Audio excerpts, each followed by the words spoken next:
এই ভিডিওতে আমরা একটি মরিচ ড্রয়িং করব। দেখুন মরিচ ড্রয়িং করা কত সহজ, শিখে নিন কৌশলটি। দেখুন এইভাবে, এই তো এই শেপে একটা দাগ দিব। দাগটা কিন্তু আমরা হালকা করে দিচ্ছি। দেখুন এইভাবে এই শেপে আরেকটা দাগ দিব। দুইটা মরিচ আমরা ড্রয়িং করব এবং বড় করে ড্রয়িং করব। দেখুন এখান থেকে আবার এই শেপে, দেখুন এই দিকে যদি হয়, এই তো দেখুন, এই তো।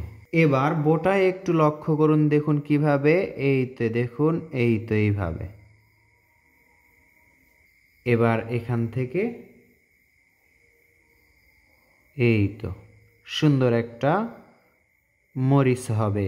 রং করার পর আরো সুন্দর লাগবে। তাহলে মরিচের বোটাটি কিভাবে আঁকবেন দেখুন, এই তো এইভাবে 1 2 3 যে কয়টা হয়।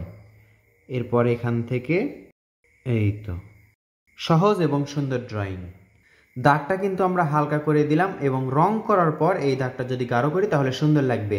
একটাতে সবুজ রং এবং একটাতে লাল রং করব আমরা।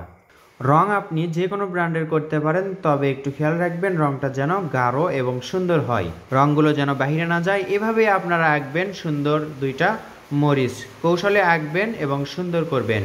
কেমন লাগলো কমেন্ট করে জানাবেন, শিখতে পারলেন কিনা তাও জানাবেন। ধন্যবাদ সবাইকে। পরবর্তী ভিডিওর আমন্ত্রণ জানিয়ে আসসালামু আলাইকুম।